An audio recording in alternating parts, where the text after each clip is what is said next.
All right, let's go ahead and get started, everybody. Welcome back to the Dharma Doors. I'm MC Owens, and this is the San Francisco Dharma Collective. Tonight, we're going to read another sutta. Uh, Actually, tonight, we might actually be reading three suttas tonight. I know that seems like a lot. I'll explain in a moment. Um, so the main teaching, the main sutta that we're going to focus on tonight is Sutta number 85 from the Majjhima Nikāya. So this is the Bodhirājakumāra Sutta. So the teaching or the sutta given to Bodhi, the prince, Prince Bodhi, or Bodhi the Kumara, or the Raja Kumara, the prince. So this is going to be our main sutta that we're going to read. But large chunks of this sutra are found in other sutras. And interestingly, there's two sutras that get referenced in this one, and we didn't read either of them. And I don't know how that is. So we are going to have a cause, we're going to have a reason to jump back and read a couple of suttas tonight. Um, if you are online, if you're on Sutta Central, we've included the link to Bhikkhu Sujato's translation of this. If you're on the Sutta Central site, the sutra it's presented in its entirety. All right. In here, it's not presented in its entirety. What it is that you're going to have, and I'll point this out when we get to it, but you're going to have this section where it says, oh yeah, just go to that other sutra and just read it there. And that's fine. They do that a lot in this translation. The problem with that though tonight is that the entire kind of message of the sutra, like the point of it, is in the other sutra. So if you were really to just gloss through this one, you might miss what the actual teaching is. So we're going to go through this very carefully. Um, all things considered, it's a pretty long sutra in that way. So we're not going to read it word for word. We're going to, skip through a few parts. So let's go ahead and dive in, and then we'll get to like the main question. So I want to remind you really quickly, especially if you haven't been coming for a while, we're in this section of the Majjhima Nikāya, and it's a set of 10 sutras, and they're 10 sutras that are all, well, they're not all teachings that are given to kings, but a Raja, or a king, or in this case, a prince, figures very prominently in the sutra. And so we've been noticing, at least the last couple of sutras, this is going to be the fifth of the King's sutras. We're noticing that there's like a whole other kind of teaching going on with these, that there's a lot of emphasis on social hierarchy, on kind of upper class, lower class ideas like that. And that's going to kind of continue tonight. So let's dive in. This again is Sutta number 85. This is the Bodhirājakumāra Sutta, and it goes a little something like this. Thus have I heard. On one occasion, the Blessed One was living in the Bahaga country at Sumsumaragira in the Besakala Grove, the Deer Park. Now, on that occasion, a palace named Kokonada, or the Pink Lotus Hall, had recently been built for Prince Bodhi, and it had not yet been inhabited by any recluse or Brahmin or any human being at all. Then Prince Bodhi addressed his Brahmin student, or a Brahmin student, Sanjikaputta, saying, Come, my dear Sanjikaputta, go to the Buddha, go to the Blessed One, and pay homage in my name, with your head at his feet, and ask whether he is free from illness and affliction and is healthy and strong and abiding in comfort. And then that gets repeated. And I'm not going to read through all of this because, again, I want to get to the point or the teaching. So Prince Bodhi invites the Buddha, but he sends Sanjikaputta to go invite the Buddha. Sanjikaputra goes to the Buddha, inquires how he's feeling, how he's doing, says, hey, Prince Bodhi would like to have you over for breakfast tomorrow morning. The Buddha consents. And then there's an interesting little moment that I just want to mention really quickly. So over in section, I guess it would be paragraph or section 7, it says, now, on that occasion, Prince Bodhi was standing in the outer porch waiting for the Buddha. When he saw the Blessed One coming in the distance, he went out to meet him and paid homage to him. And then, allowing the Blessed One to precede him, they proceeded to the Kokananda Hall or Kokananda Palace. But the Blessed One stopped at the lowest step of the staircase. And Prince Bodhi said to him, like, go on, venerable sir. Let the Blessed One step on this white piece of cloth. Let the Sublime One step on this white piece of cloth, that it may lead to my welfare and happiness for a long time. But when this was said, the Buddha, the Blessed One, was silent. Now, what you need to know is that the backstory is that Prince Bodhi was hoping to have a child, and in particular, he was hoping to have a boy. And there was a tradition, and this is all in the footnotes, by the way, but there was a tradition that basically said you lay out this white piece of cloth, you invite a holy person over, and if they step on the white piece of cloth, it means you'll have a son. But if they step over or they don't step on the white piece of cloth, then you're not going to have a son. So he, Prince Bodhi, was like, go on, step on the white piece of cloth. I want a son. And the Buddha refuses to do that.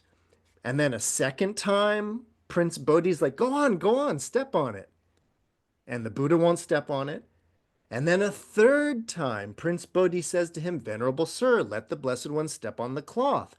Let the Sublime One step on the cloth. But the Buddha, the Blessed One, looks at Prince Bodhi, or actually looks at Ananda, and says, or the Venerable Nanda, so the Buddha just looks at Ananda. And then Ananda says to Prince Bodhi, Prince, let the cloth be removed. The Blessed One will not step on a strip of cloth. The Tathagata has regard for future generations. So Prince Bodhi had the cloth removed, and then he had seats set out, prepared, and then everybody ate. So, there's a lot going on with this. The footnote makes it sound like the commentary is that this is basically about a rule that the Buddhist tradition has against being involved in fortune telling. That adds up. But in terms of where this whole teaching is going, I actually think what's interesting is to ask this question. So the Buddha just looks at Ananda, and then Ananda says, hey, you got to take that piece of cloth away. And so Prince Bodhi removes it. So the interesting question to ask is, did the Buddha not step on the white piece of cloth? it's not, that wouldn't really be correct, right? Even though he didn't step on the white piece of cloth. But what I want you to notice in this is that there's a very subtle kind of commentary on like kind of what in the Buddhist tradition we would call extreme views of like, yes, you're going to have a child or a boy, or no, you're not. And the Buddha doesn't exactly not step on the cloth. So you could interpret that a few different ways. And I just wanted to spend just a moment on that. It's an odd, it's an odd little precursor to the teaching.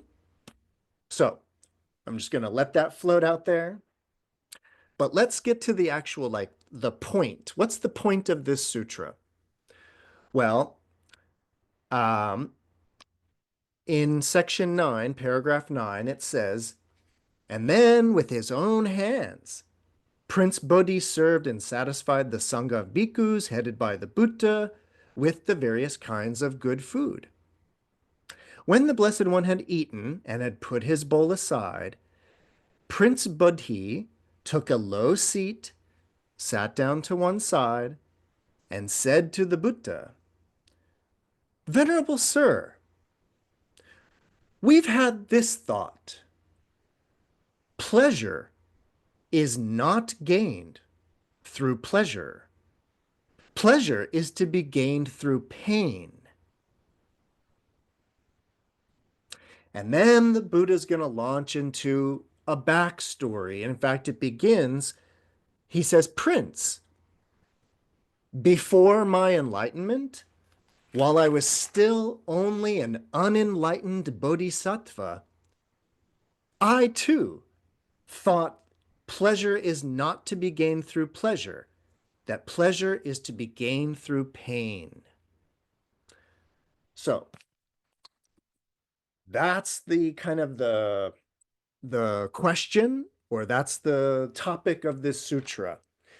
So on the surface, this is about asceticism, right? This is going to be about ascetic practice, kind of extreme, what we might call hardcore meditation or yoga practices. And what they're talking about is the idea that, according to a lot of traditions at the time of the Buddha, in particular the Jain tradition, they're kind of always commenting on the Nigranthas or the Jains. So that group of ascetics believed that practicing austerities, practicing extreme austerity, although it was painful, now the idea is that that pain leads to a pleasant rebirth. It leads to a heavenly rebirth. And so that pleasure is gained through pain.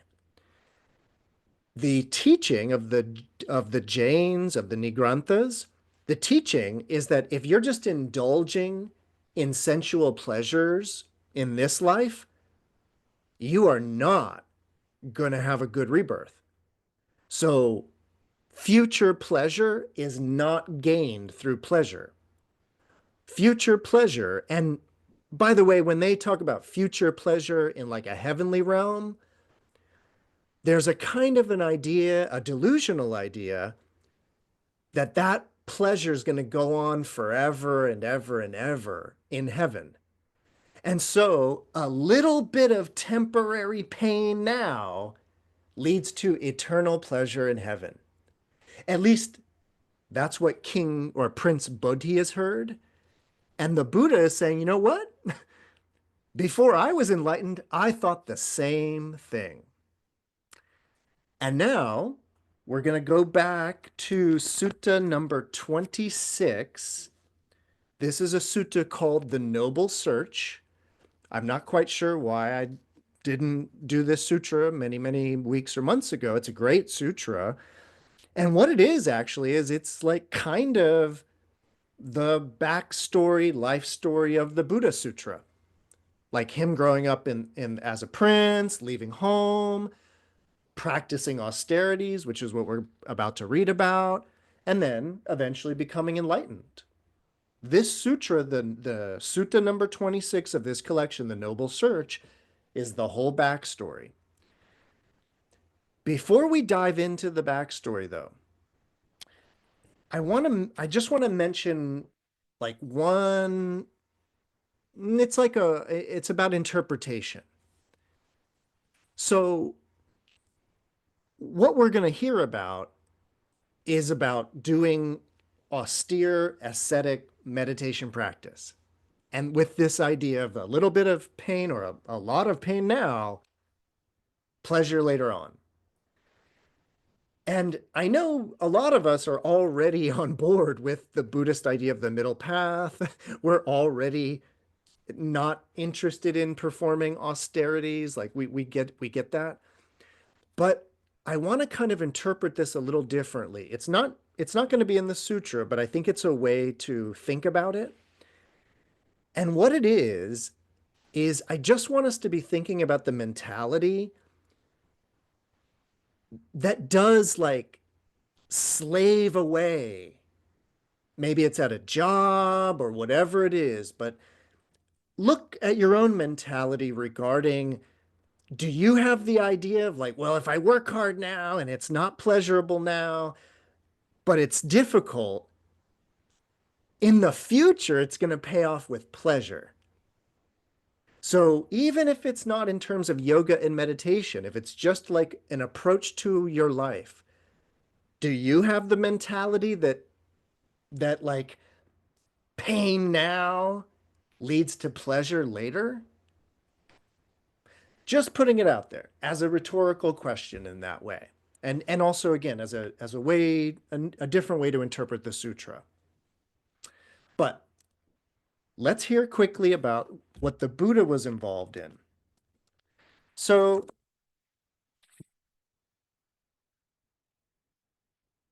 and actually, even though the sutta that we're reading, it only says, oh, you should go back to, I think it's like section 15 of Sutta number 26. I'm actually going to go back just a little bit further so we get the full context of this. So in the sutra we're reading, the Buddha says this, but it's taking it from this other sutra. The Buddha says, bhikkhus, practitioners, before my enlightenment, while I was still only an unenlightened bodhisattva, I too, being myself subject to birth, I sought what was subject to birth. Being myself subject to aging, sickness, death, sorrow, and defilement, I sought what was also subject to aging, sickness, death, sorrow, and defilement. Then I considered this. Why, being myself subject to birth, why do I seek what is also subject to birth?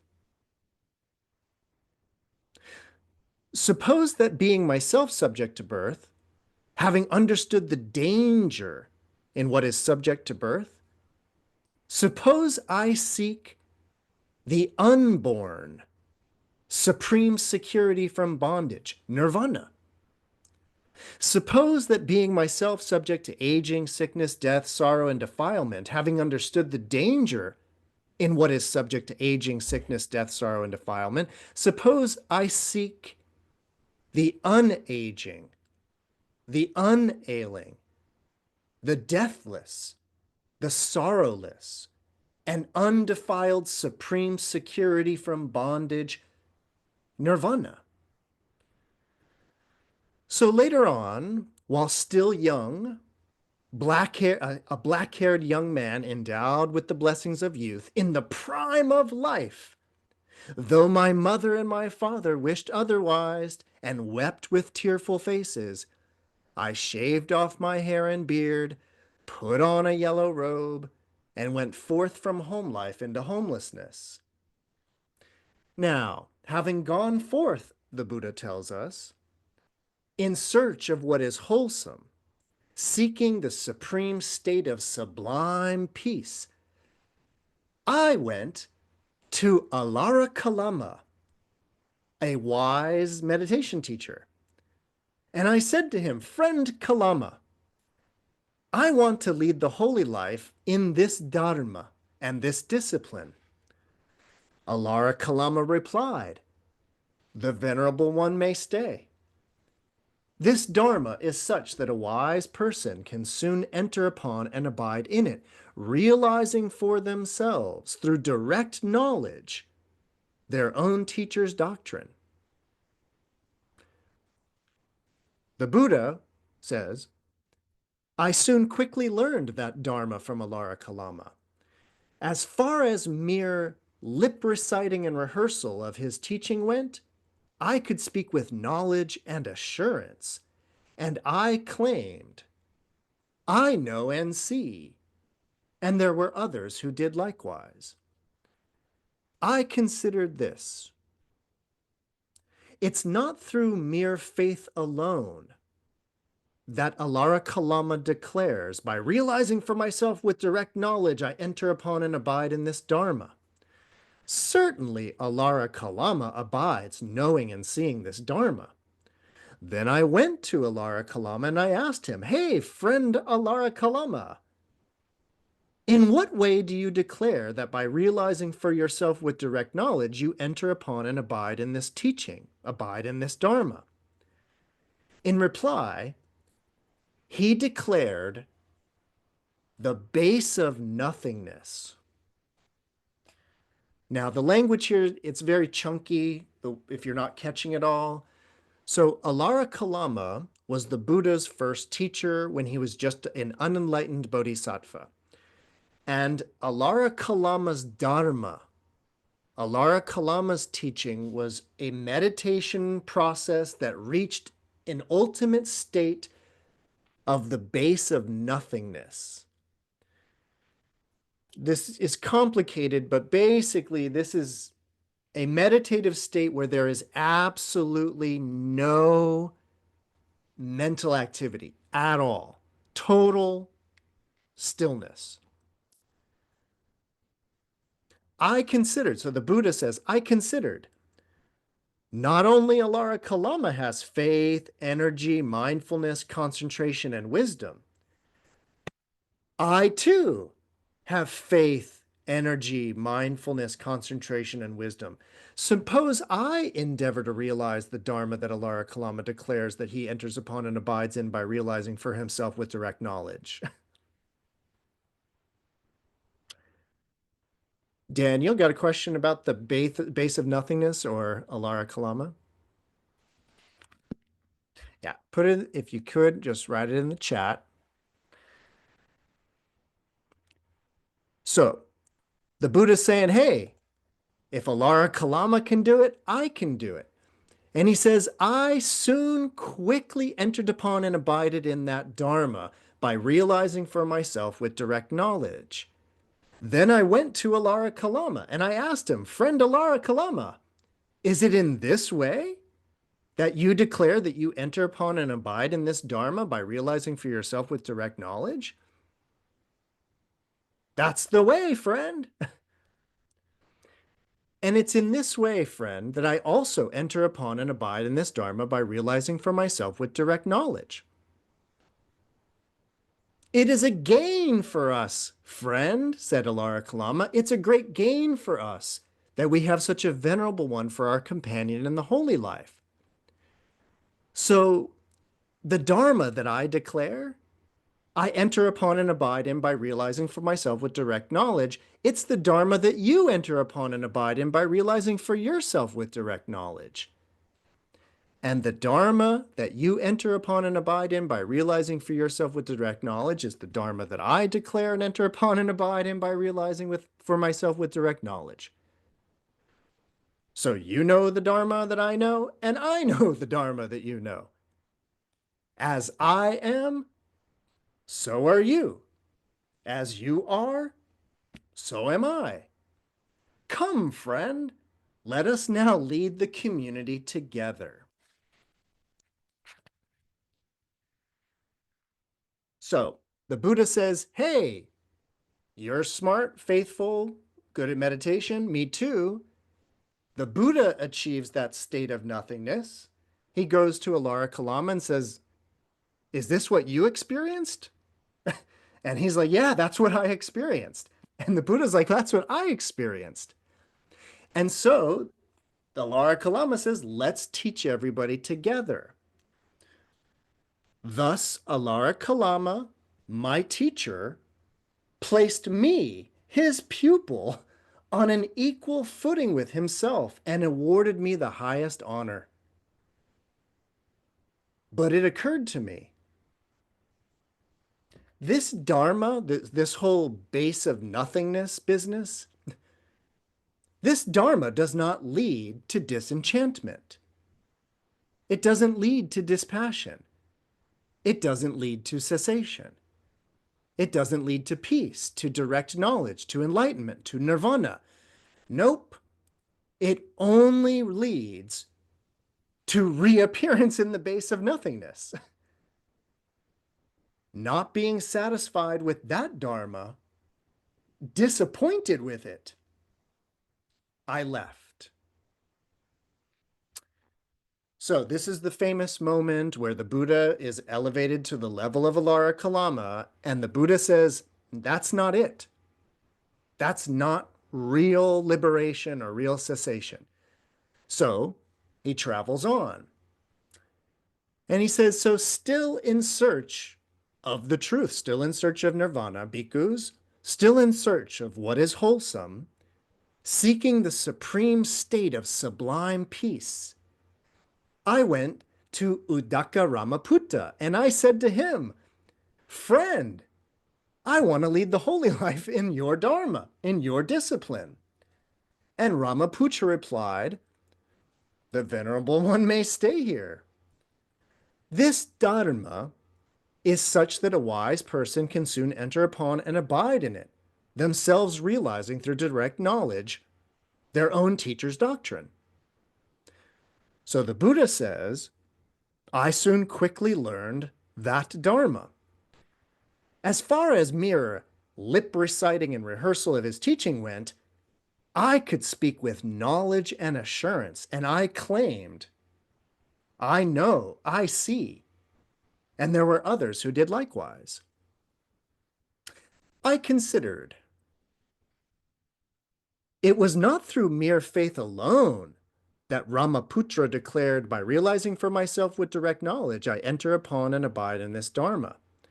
Certainly Rama, and I believe, by the way, they're talking about Ramaputra's teacher, Rama, not the guy that the Buddha's studying with. But so certainly Rama abided knowing and seeing this Dharma. Then I went to Uddaka Ramaputra, child of Rama, and asked him, friend, in what way did Rama declare that by realizing for himself with direct knowledge, he entered upon and abided in this Dharma? In reply, Uddaka Ramaputra declared, oh, the base of neither perception nor non-perception. That's my teacher's Dharma. That's the Dharma that I'm teaching, Ramaputra says. The Buddha says, well, I considered not only Rama has faith, energy, mindfulness, concentration, and wisdom. I too have faith, energy, mindfulness, concentration, and wisdom. Suppose I endeavor to realize the Dharma that Rama declared that he entered upon and abided in by realizing for himself with direct knowledge. I soon quickly entered upon and abided in that Dharma by realizing for myself with direct knowledge. So I made it to the level of neither perception nor non-perception. Then I went to Uddaka Ramaputra and I asked him, friend, was it like this? Was it in this way that Rama declared that he entered upon and abided in this Dharma by realizing for himself with direct knowledge? Yep, that's the way, friend. It is in this way, friend, that I also enter upon and abide in this Dharma by realizing for myself with direct knowledge. Ramaputra says, it's a great gain for us, friend. It's a great gain for us that we have such a venerable one for our companion in the holy life. So the Dharma that Rama declared that he entered upon and abided in by realizing for himself with direct knowledge is the Dharma that you enter upon and abide in by realizing for yourself with direct knowledge. And the Dharma that you enter upon and abide in by realizing for yourself with direct knowledge is the Dharma that Rama declared that he entered upon and abided in by realizing for himself with direct knowledge. So you know the Dharma that Rama knew, and Rama knew the Dharma that Rama knows. As Rama was, so are you. As you are, so was Rama. Come, friend, lead the community. So this is, they're not giving you the whole backstory here. So this guy, Uddaka Ramaputra, the student or the kind of son of Rama, so he famously taught the method for achieving this state of neither perception nor non-perception. But Uddaka Ramaputra supposedly couldn't actually achieve it. His teacher could achieve it, and then he kept teaching the same thing, but he himself couldn't actually achieve it. The Buddha did achieve it, or he's not the Buddha yet, right? But Siddhartha, he achieved the same thing, and he's like, wow, you're like my teacher. So why don't you lead us? Thus, Uddaka Ramaputra, my companion in the holy life, placed me in the position of a teacher and accorded me the highest honor. But it occurred to me, this Dharma, this state of neither perception nor non-perception, that Dharma does not lead to disenchantment. It doesn't lead to dispassion, to cessation, to peace, to direct knowledge, to enlightenment, to nirvana. Nope. It only leads to reappearance in the base of neither perception nor non-perception. Not being satisfied with that Dharma, disappointed with it, I left. Still in search, bhikkhus, still in search of what is wholesome. Seeking the supreme state of sublime peace, I wandered by stages through the country of Magadha until eventually I arrived at Uruvela, at Senanagima or Sananagama. There I saw an agreeable piece of ground, a delightful grove with a clear flowing river, with pleasant smooth banks and a nearby village for alms. I considered, this is an agreeable piece of ground, that is a delightful grove with a clear flowing river with pleasant smooth banks and a nearby village to gather alms. This will serve for the striving of a clansman intent on striving. And I sat down there thinking, this will serve for striving. All right, so I believe that's the first part. Yeah. So then what happens is we are now back to our main sutra, and we've heard about the Buddha studying with Alara Kalama and Ramaputra, and having surpassed both of them. They were both teaching these deep meditative states, but the Buddha was like, all that does is get you in that deep meditative state, but that's not total cessation. And then we need to then jump to sutta number 36. Again, unless you're reading online. So the Buddha has now left his other teachers, has found a nice place to meditate. And now, while he's there, 3 similes occur to him. Find the page. It says,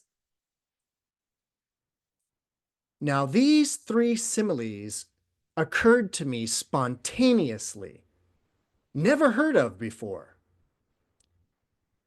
Here's the first.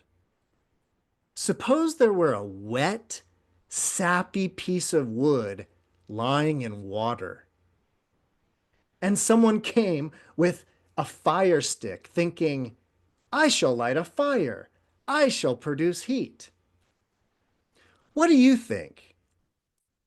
Could that person light a fire and produce heat by taking that fire stick and rubbing it against that wet, sappy piece of wood lying in the water? No, Master Gotama. Why not? Because it's a wet, sappy piece of wood and it's lying in the water. Eventually, that person would reap only weariness and disappointment.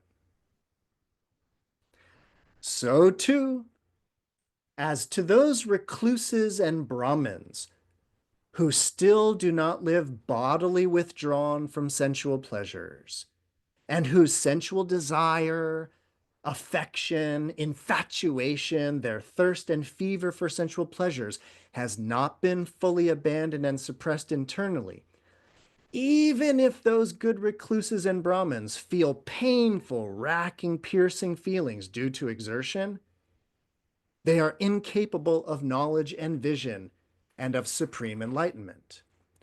And even if those good recluses and Brahmins do not feel painful, racking, piercing feelings due to their exertion, they are incapable of knowledge and vision and supreme enlightenment. This was the first simile that occurred to me spontaneously, never heard of before. Again, a second simile occurred to me spontaneously, never heard before. Suppose there were a wet, sappy piece of wood lying on dry land, far from the water. And someone came with a fire stick thinking, I shall light a fire, I shall produce heat. What do you think?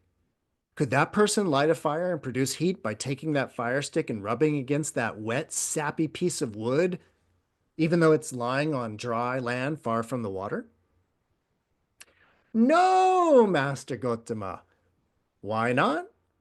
Because it's a wet, sappy piece of wood, even though it's lying on dry ground far from the water. Eventually, that person would reap only weariness and disappointment. So, too, as to those recluses and Brahmins who do live bodily withdrawn from sensual pleasures, but whose sensual desire, affection, infatuation, thirst, and fever for sensual pleasures has not been fully abandoned and suppressed internally. Even if those good recluses and Brahmins feel painful, racking, piercing feelings due to their exertion, they're incapable of knowledge and vision and supreme enlightenment. And even if those good recluses and Brahmins do not feel painful, racking feelings of pain due to their exertion, they're incapable of knowledge and vision and supreme enlightenment. This is the second simile that occurred to me spontaneously, never heard before. And again, a third simile occurred to me spontaneously, never heard before. Suppose there were a dry, sapless piece of wood lying on dry land far from the water. And a man came with a fire stick thinking, I shall light a fire. I'll produce heat. What do you think? Could that person light a fire and produce heat by rubbing it against the dry, sapless piece of wood lying on dry land far from the water? Yes, Master Gotama. Why?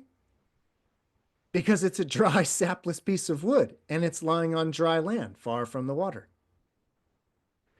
So too, as to those recluses and Brahmins who live bodily withdrawn from sensual pleasure, and whose sensual desire, affection, infatuation, thirst, and fever for sensual pleasures has been fully abandoned and suppressed internally. Even if those good recluses and Brahmins feel painful, racking, piercing feelings due to their exertion, they are capable of knowledge and vision and supreme enlightenment. And even if those good recluses or Brahmins do not feel painful, racking, piercing feelings due to their exertion, they are capable of knowledge and vision and supreme enlightenment. And this was the third simile that occurred to me spontaneously, never heard before. These are the three similes that occurred to me spontaneously, never heard before. But we need to remember, at this point, where we're going, the Buddha isn't fully enlightened yet. So he's still practicing some other techniques. And let's hear about what the Buddha was up to. So the Buddha thinks, suppose with my teeth clenched and my tongue pressed against the roof of my mouth, suppose I beat down, constrained, and crushed with my mind. So suppose I crushed my mind with my mind. And so, with my teeth clenched and my tongue pressed against the roof of my mouth, I beat down, constrained, and crushed mind with mind. While I did so, sweat ran from my armpits. Just as a strong man might seize a weaker man by the head or shoulders and beat him down, constrain him, and crush him, so too, with my teeth clenched and my tongue pressed against the roof of my mouth, I beat down, constrained, and crushed mind with mind, and sweat ran from my armpits. But although tireless energy was aroused in me and unremitting mindfulness was established, my body was overwrought and uncalm because I was exhausted by such painful striving. The Buddha thought, but remember, he's not the Buddha yet, but he thought, suppose I practice breathingless meditation. No breathing. And so I stopped the in-breaths. I stopped the out-breaths. I stopped breathing through my mouth and nose. While I did so, there was a loud sound of wind coming out of my ear holes. Just as there is a loud sound when a smith's bellows are blown, so too, while I stopped the in-breath and out-breath through my nose and ears, there was a loud sound of wind coming out of my ear holes. But although tireless energy aroused in me and unremitting mindfulness was established, my body was overwrought and uncalm because I was exhausted by the painful striving. By the way, really quickly, if you're reading along, in Sutta number 36 that I'm reading from, in each of these where the Buddha says, like, yeah, I was exhausting myself, right? But my body was just overwrought and I was uncalm. In this version of the sutra that I'm reading from right now, each of those paragraphs ends with the Buddha saying, but such painful feeling that arose in me did not invade my mind. But there's a footnote which says that in the sutra that we're actually reading, it doesn't say that. It only says the thing about the Buddha's, trying this really intense clenching of his teeth or this really intense not breathing. And the only thing that he realizes is that he's exhausted from doing that. So we need to remember the original question of Prince Bodhi, which is about the austerities in that way. So the Buddha's recalling how he tried it that way. He tried it the hardcore way by crushing mind, with stopping breathing. And then, if you're following along, I'm in section 22 now. Siddhartha then also thinks, suppose I practice further breathingless meditation. So I stopped the in-breaths and out-breaths through my mouth, nose, and ears. While I did so, violent winds cut through my head, just as if a strong man were to crush my head with the tip of a sharp sword. So too, while I stopped the in-breath and out-breath through my mouth, nose, and ears, violent winds cut through my head. But although tireless energy was aroused in me and unremitting mindfulness was established, my body was overwrought and uncalm because I was exhausted by the painful striving. The Buddha had this thought: suppose I practice further breathingless meditation. And so I stopped the in-breath and out-breath through the mouth, nose, and ears. And while I did so, there was a violent pain in my head, just as if a strong man were tightening a leather strap around my head as a headband. So too, while I stopped the in-breath and out-breath through my mouth, nose, and ears, there was violent pains in my head. But although tireless energy was aroused in me and unremitting mindfulness was established, my body was overwrought and uncalm because I was exhausted by the painful striving. I thought, suppose I practice further breathingless meditation. And so I stopped in-breath and out-breath through my mouth, nose, and ears. And while I did so, violent winds carved up my belly, just as if a skilled butcher or his apprentice were to carve up an ox's belly with a sharp butcher's knife. So too, while I stopped the in-breath and out-breath through my mouth, nose, and ears, violent winds carved up my belly. But although tireless energy was aroused in me and unremitting mindfulness was established, my body was overwrought and uncalm because I was exhausted by the painful striving. I had this thought: suppose I practice further the breathingless meditation. And so I stopped in-breath and out-breath through my mouth and nose and ears. And while I did so, there was a violent burning in my body, just as if two strong men were to seize a weaker man by both arms and roast him over a pit of hot coals. So too, while I stopped the in-breath and out-breath through my mouth, nose, and ears, there was a violent burning in my body. But although tireless energy was aroused in me and unremitting mindfulness was established, my body was overwrought and uncalm because I was exhausted by painful striving.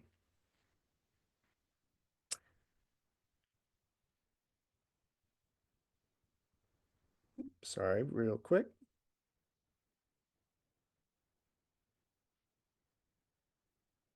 So now, when these deities, there were these devas who saw me, some of them said, the recluse Gautama is dead. Other deities said, the recluse Gautama is not dead, he's just dying. And other deities said, the recluse Gautama is not dead nor dying. He's an arahat, for such is the way arhats abide. The Buddha says, I thought, suppose I practice entirely cutting off food. Then deities came to me and said, good sir, do not practice entirely cutting off food. If you do so, we shall infuse heavenly food into the pores of your skin, and you'll live on that. I considered, if I claim to be completely fasting, while these deities are infusing me with heavenly food into my pores of my skin, and I live off of that, then I'll be lying. So I dismissed the deities, saying, there's no need for all that. So I thought, suppose I just take very little food, a handful each time, whether of bean soup or lentil soup or veg soup or pea soup. And so I took very little food, a handful each time, whether bean soup or lentil soup, veg soup or pea soup. And while I did so, my body reached a state of extreme emaciation.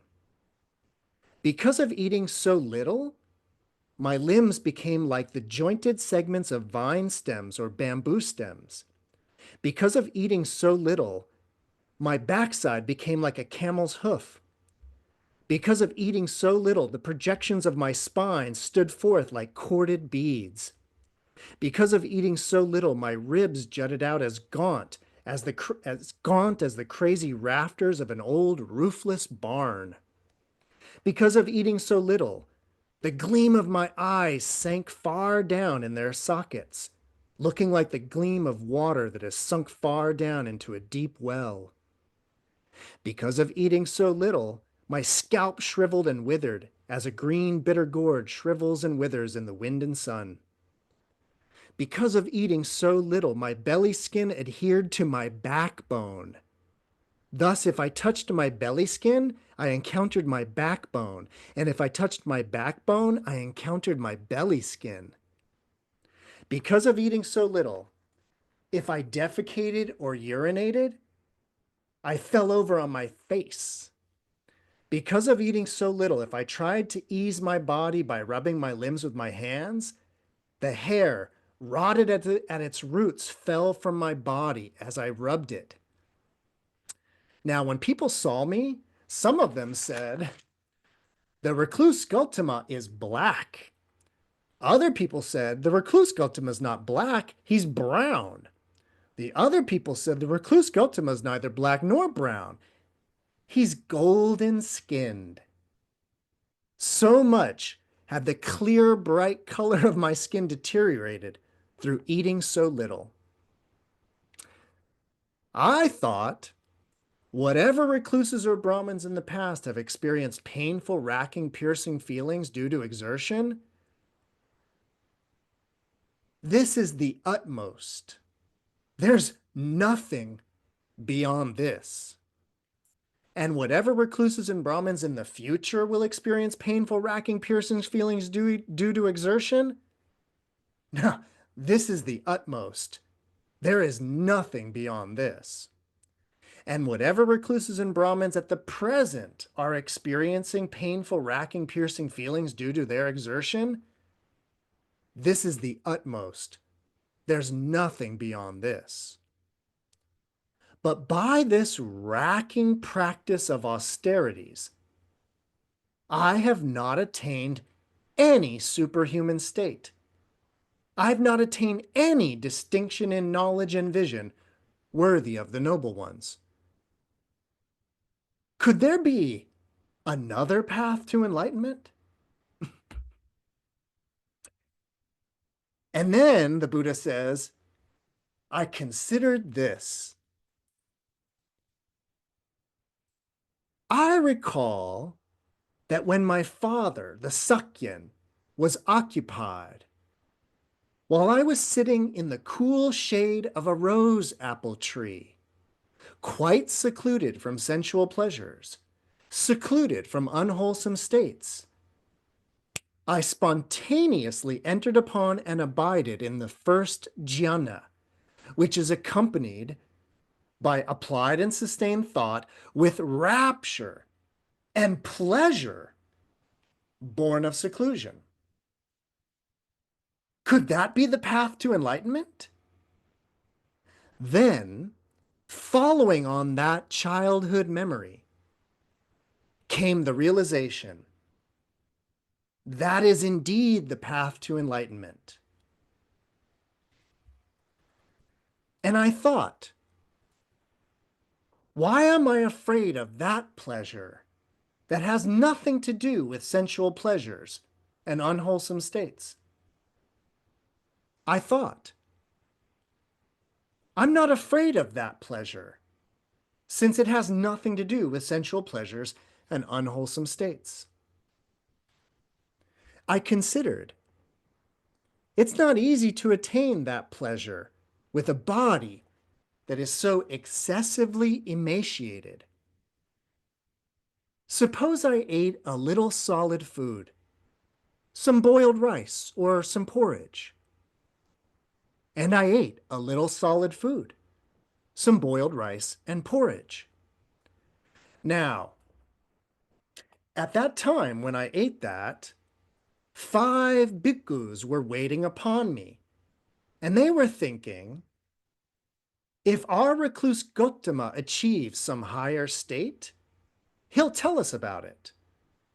But when I ate the boiled rice and the porridge, those 5 bhikkhus were disgusted, and they left me, thinking the recluse Gotama now lives luxuriously.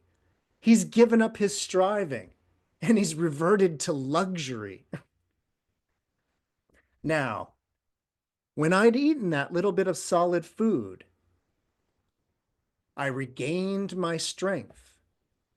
Then, quite secluded from sensual pleasures, secluded from unwholesome states, I entered upon and abided in the first jhana, which is accompanied by applied and sustained thought with rapture and pleasure born of seclusion.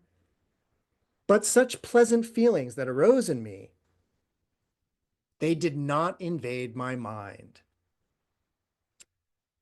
And then, with the stilling of applied and sustained thought, I entered upon and abided in the second jhana. And I'm going to just kind of skip through this because we've read this many times. When my concentrated mind was thus purified, bright, unblemished, rid of imperfection, malleable, wieldy, I then applied it to awareness of past lives. And then we have our, well, I'm probably going to just skip this. Yeah. So this gets all the way through the Buddha achieving enlightenment, achieving kind of clear vision and knowledge. So,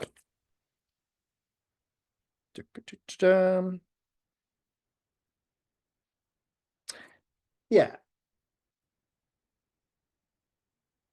Yeah. So leads to that. And there we have the kind of the full kind of story. We still have one more part to go, actually a few more parts, but that kind of covers where the Buddha was saying to Prince Bodhi, you know, I used to think that too.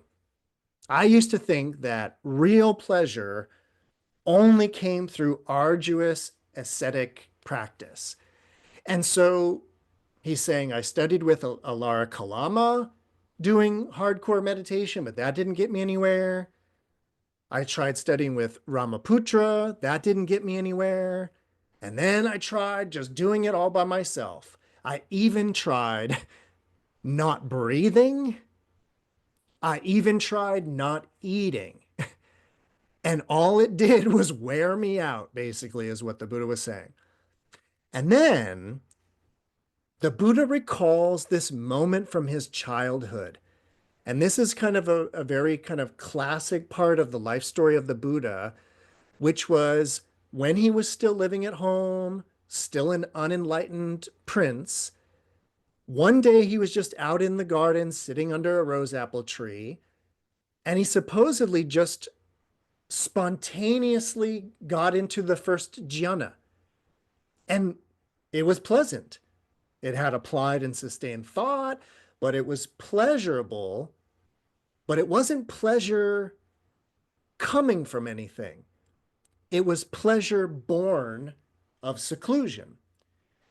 So in the middle of doing this, breathingless practice, doing the, basically starving himself to death, the Buddha remembered that brief moment of jhana and then thought, could that be the way to enlightenment?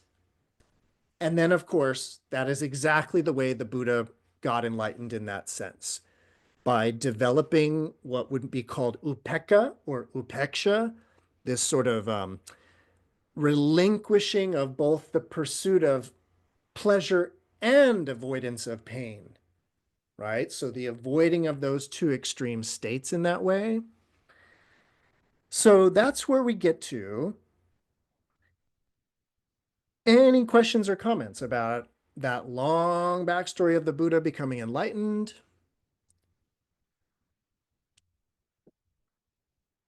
Cool. So we have one more after that. So again, this is tricky because all of this is happening in these other sutras in that way. And there's one more part. So we're jumping back to sutta number 26. If I can find that.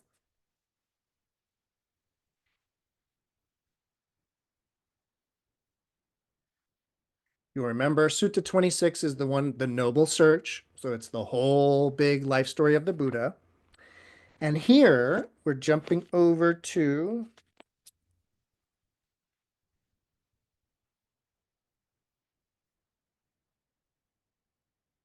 so after realizing, the real path is through the jhanas. And the most important thing for the sutra, we need to remember that getting into the jhanas, it's pleasurable. It's enjoyable. It's not hardcore, austere, armpit sweating meditation. No, it's exactly no clenched teeth. This is a pleasant meditation. And that's where the Buddha's like, wait a minute. Could the pleasure of nirvana really come from the pleasure of jhana? Could pleasure come from pleasure in that way? And then he pursued that and became awakened or enlightened. And now I'm jumping over to Sutta 26, section 19. This is right after the Buddha gets enlightened. He's still under the Bodhi tree. And he has this thought. This Dharma that I've attained, it's profound. It's hard to see. It's hard to understand. It's peaceful and sublime, unattainable by mere reasoning. It's subtle. It's to be experienced by the wise. But this generation delights in attachment. It takes delight in attachment. It rejoices in attachment. It's hard for such a generation to see this truth, namely, dependent co-origination, pratitya samutpata. Hard to see. It's profound. And it's hard to see this truth, namely, the stilling of the five aggregates, the relinquishing of all acquisitions, the destruction of craving, dispassion, cessation, nirvana. If I were to teach this Dharma, others would not understand me. And that would be wearying. That would be troublesome for me. Thereupon, there came to me spontaneously these stanzas never heard of before. Enough with teaching the Dharma that even I found hard to reach, for it will never be perceived by those who live in lust and hate. Those dyed by lust, wrapped up in darkness, they will never discern this abstruse Dharma, which goes against the worldly stream, subtle, deep, difficult to see. Considering thus, my mind inclined to non-action rather than teaching the Dharma. But then, bhikkhus, the Brahma god, the Brahma Deva, named Sahampati, knew with his mind the thoughts on my mind. And that Brahma Deva considered, the world will be lost. The world will perish, since the mind of the Tathagata, accomplished and fully enlightened, inclines to inaction rather than to teaching the Dharma. And then Just as quickly as a strong man might extend his flexed arm or flex his extended arm, the Brahma Deva Sahampati vanished from the Brahma world and reappeared right before me. He arranged his upper robe on his shoulder and extended his hands in reverential salutation towards me and said, "Venerable sir, let the Blessed One teach the Dharma. Let the Sublime One teach the Dharma.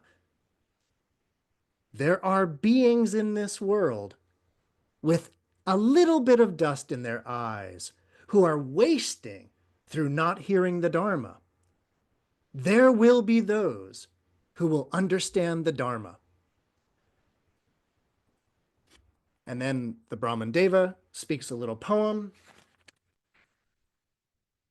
And yeah, I think I might pause there just so we make sure to finish the rest of the sutra.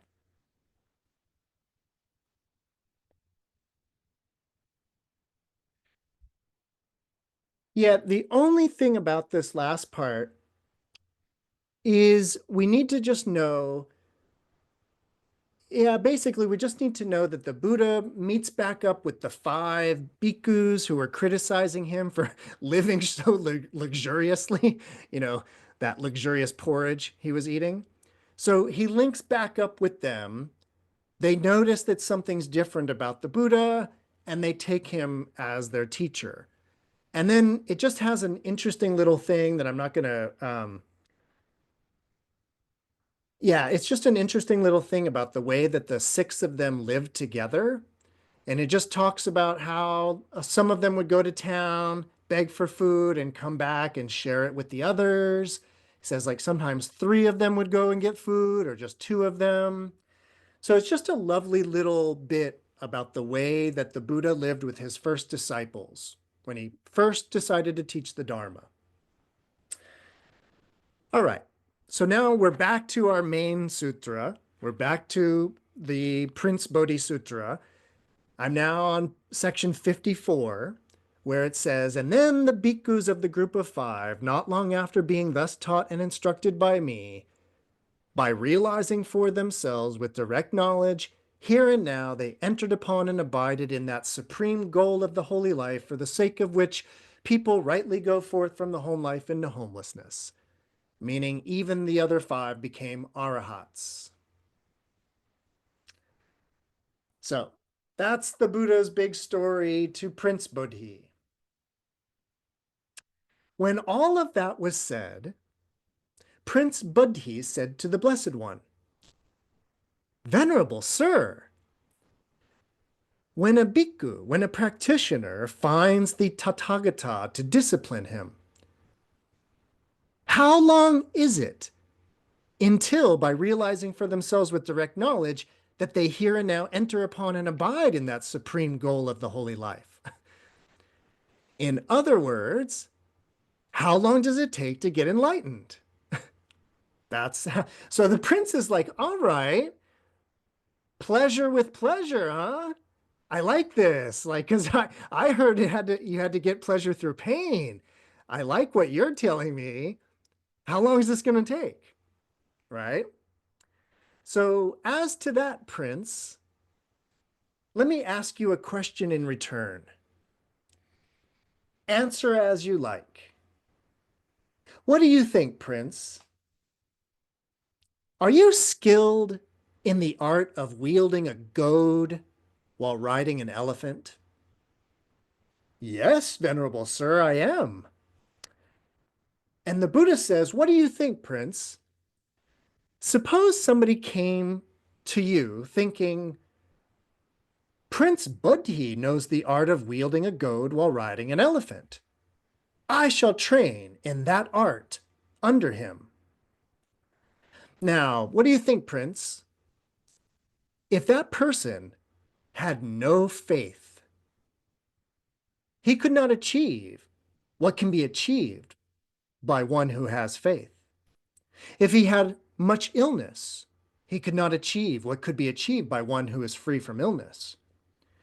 If he was fraudulent and deceitful, he couldn't achieve what can be achieved by one who is honest and sincere. If he's lazy, he couldn't achieve what can be achieved by one who is energetic.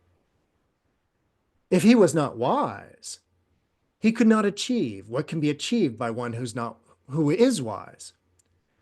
What do you think, Prince?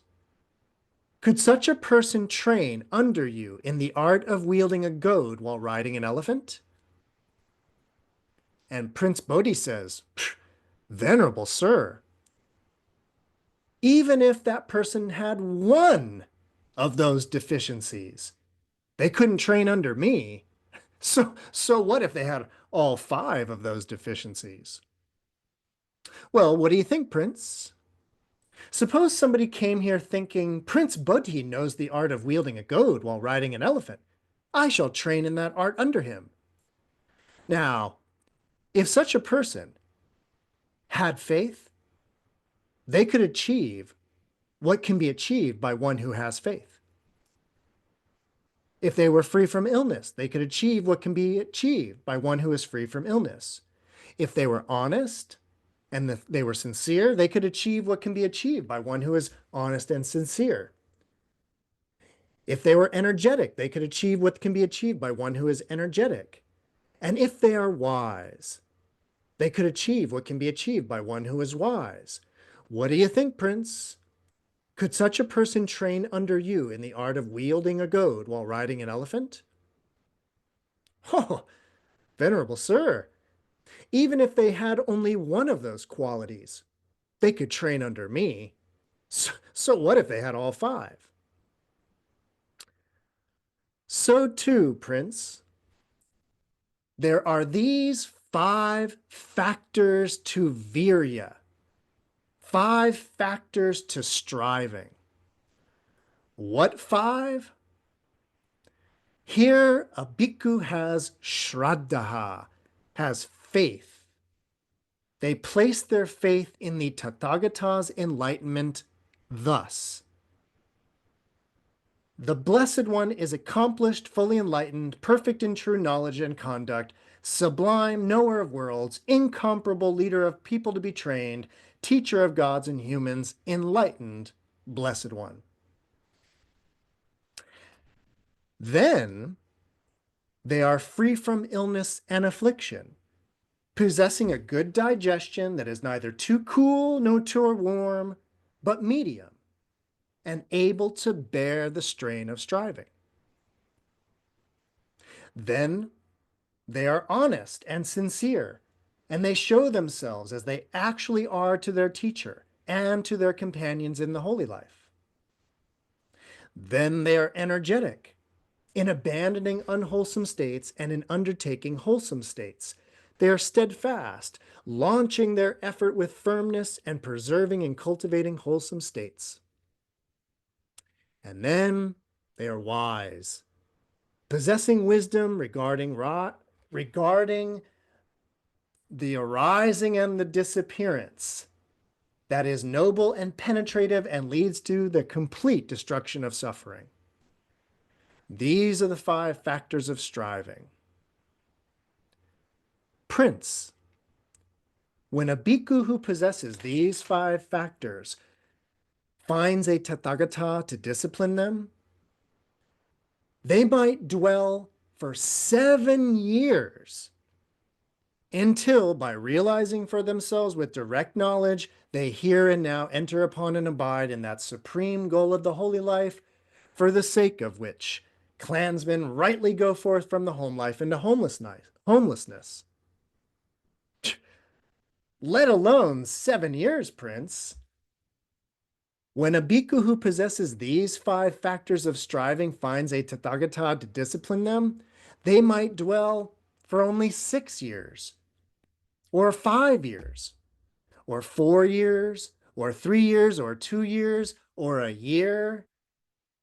Let alone 1 year, Prince. They might dwell for just 7 months, 6 months, 5 months. Do I hear 4 months? 3 months, 2 months, a month, half a month.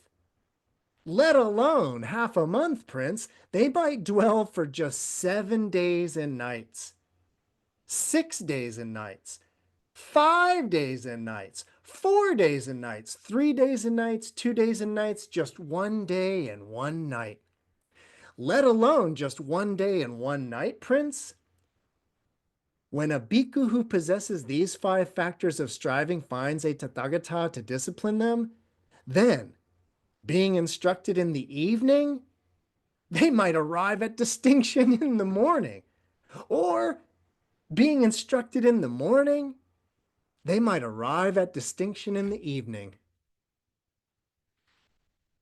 When this was said, that Brahmin student who we haven't heard from a while, Sanjikaputta, who was at the beginning of the sutra, when this was said, the Brahmin student Sanjikaputta said to the Prince Bodhi, Master Bodhi says, oh, sorry, I skipped a paragraph. When the Buddha said all of that about it happening just in less than a day, Prince Bodhi said to the Buddha, oh, the Buddha! Oh, the Dharma!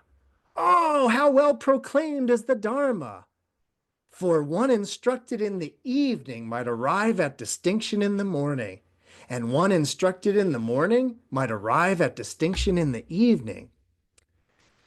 When that was said, the Brahmin student, Sanjikaputta, said to the prince, Master Bodhi says, oh, the Buddha! Oh, the Dharma! Oh, how well proclaimed is the Dharma! But the prince, you don't say, I go to Master Gotama for refuge, and to the Dharma, and to the Sangha of bhikkhus. And Prince Bodhi says, don't say that, my dear Sanjikaputta, don't say that. I heard and learned all of this from my mother's lips. There was an occasion when the Blessed One was living at Kosambi in Gosita's park. And then my mother, who was pregnant with me, went to the Blessed One. And after paying homage to him, she sat down on one side and said to him, Venerable Sir, the prince or the princess in my womb, whichever it may be, goes to the Blessed One for refuge, and to the Dharma, and to the Sangha of bhikkhus. Let the Blessed One remember this child as a lay follower who has gone to him for refuge for life. There was also an occasion when the Blessed One was living here in the country of the Bhagas at Sumsumaragira in the Besekala Grove, the Deer Park.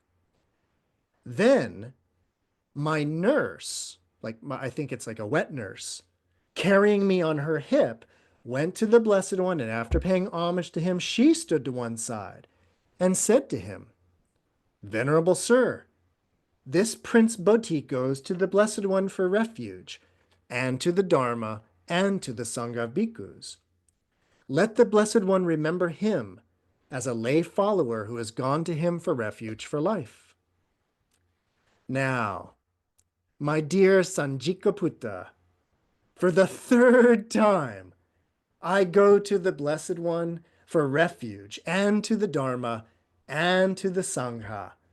Let the Blessed One remember me as a lay follower who has gone to him for refuge for life.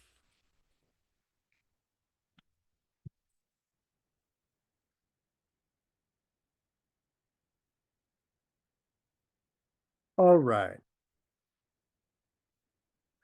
So, any questions about that last part regarding the 5 factors of striving? Faith? Yeah, Noe. Question, answer. I like where you were going with that. I just wanted to take a moment and point out how his mother went and said whether it's a prince or a princess, and how at the beginning of the sutra, he chose not to step on it and predict the future. That was lovely at the end there. I'm glad you caught that, Noe. Very, very good. I believe you are right, that those are like the bookends of the sutra in that way. Totally. And yeah, and again, a very a Buddhist sentiment that we've heard before. male or female, doesn't matter. So, but any questions about those last five factors of striving? Faith, freedom from illness, being honest, being energetic, being wise? Yeah, no.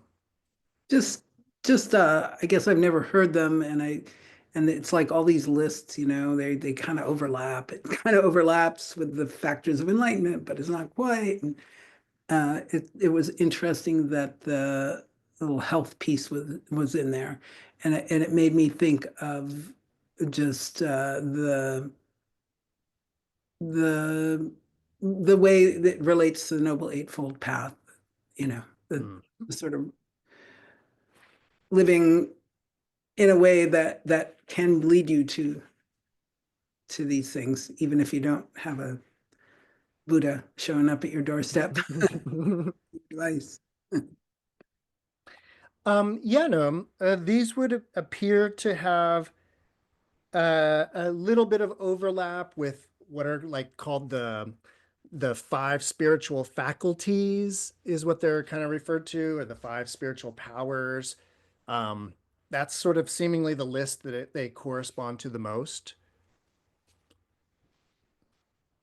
We've seen these before. I think the one that does pop out as like, huh, is the freedom from illness, and that idea that's defined as having good digestion that's neither too cool nor too hot in that way. And we've seen it before, but diet is a big part of the Buddhist path. Um, it's like diet in a lot of different ways. Diet in terms of moderation, right? Only eating one meal a day was a big part of it. Of course, the vegetarian diet that's kind of predominant in Mahayana communities is very much a part of the digestion, the diet of a Buddhist in that way. So it's one of those things that it pops up a lot in the world of Buddhism, especially these early suttas. For some reason, digestion is a big issue for the Buddha. So, I mean, I think it's a big issue for all of us, but yeah, Robin. It's kind of interesting that he's using the term striving when, it was sort of in the beginning, he was talking about striving as being something that puts you in, not the right frame of mind. Like that, that the striving was going to be sort of the suffering aspect of it.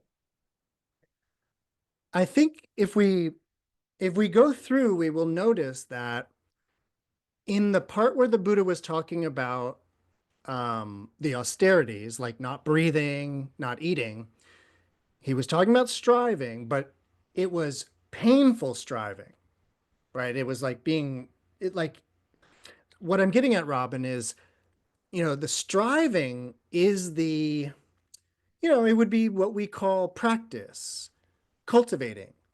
And it's the idea that if you don't put forth effort, it's not going to happen. Like you need to put forth effort. This sutra, I think this sutra is about what kind of effort. And it dealt with the idea that the effort needs to be painful. And the Buddha's saying, I thought that too, but I've realized that that's not the way. So their striving is still necessary, but now it's not painful striving. It is the striving of doing jhana practice. And the striving at that point, I would say that the striving is about secluding oneself from unwholesome states, or that language of secluding yourself from unwholesome states. And that takes effort, for sure. Other comment? Yeah, no. So some level of renunciation, some level of giving some things up in order to have. Yeah, I mean, for sure, but it's an interesting, you say that, and it immediately makes me think of like, um, it's sort of like,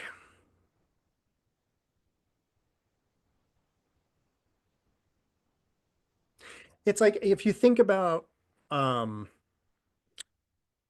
like, I'm trying to think of a funny example, but it's like hitting myself with a 2x4. Did I relinquish hitting myself with a 2x4 today? I didn't do it. Mhm. So did I relinquish that? I don't know if it ever even occurred to me to do that. You see what I'm getting at, Noam, is Yeah.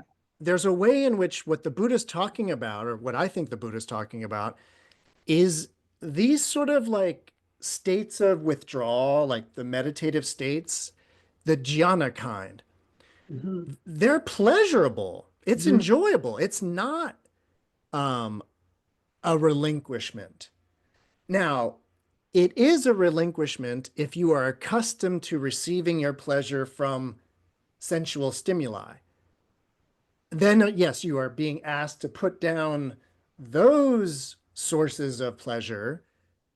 But the idea is the Buddha is kind of saying that's not real pleasure. That's like hitting yourself with a 2x4 in that way. It takes a little leap of faith or a little some trial and error, maybe, you know. Faith is first of the Yeah, five faith is the factors. first. And when it says like, what is faith? Faith is having faith in the enlightenment of the Buddha, in the Tathagata. For me, the idea is faith is like I'm sitting here telling you that a nice jhanic meditation is going to be way more pleasurable than any stimuli. You might need to like just believe that on faith for a while. But the idea is the faith that the Buddha was saying that that's real pleasure and that enlightenment is at the end of the jhanas. And so the first of these factors is having faith that that's true, even though you might not have experienced in that way. But it's a verifiable faith. You can. It's why I kept saying it, but it was all of that language of direct knowledge for oneself. And the whole thing with Alara Kalama and Ramaputra, where the Buddha's like, I experienced it directly. Is this what you experienced? And they're like, yeah. So, yeah. Yeah, Noe. You said the word the other day, uh, certainty, Hmm. faith, Yes. rather doubt, but certainty. And I hear the word faith in my mind tends to go into a religiosity. It's just the way I was raised or the way I am. But when I look at it with certainty, when I replace the word faith with certainty, I'm good because I have the certainty. And it's here. Yeah. So it's here. I'm certain. Nice. Thank you. So Noe is referencing so the word faith, or what we are translating as faith, is this word shraddha. And if you really look into the use of the word shraddha in the Buddhist tradition, it doesn't mean faith. It's actually about a kind of certain knowing. And it's this idea of like being certain that, say, attachment is causing suffering. And you might think, oh no, God's punishing me, or it's just chaotic universe. But there can become a time when you're like, no, I know that the noble truths are that's true. And then that would be having certainty, confidence, or we could call it faith in that way. So awesome. All right, everybody. So that's going to do it for the Bodhirajakumāra Sutta, Prince Bodhi. That's it for this one. I'm going to be back, and next week we're going to do this sutta number 86, Angulumala. And this is a very kind of famous sutta. It's referenced a lot. So I'm looking forward to covering this one next week. So I hope you can make it next Sunday night. Otherwise, these are always up on YouTube later on. So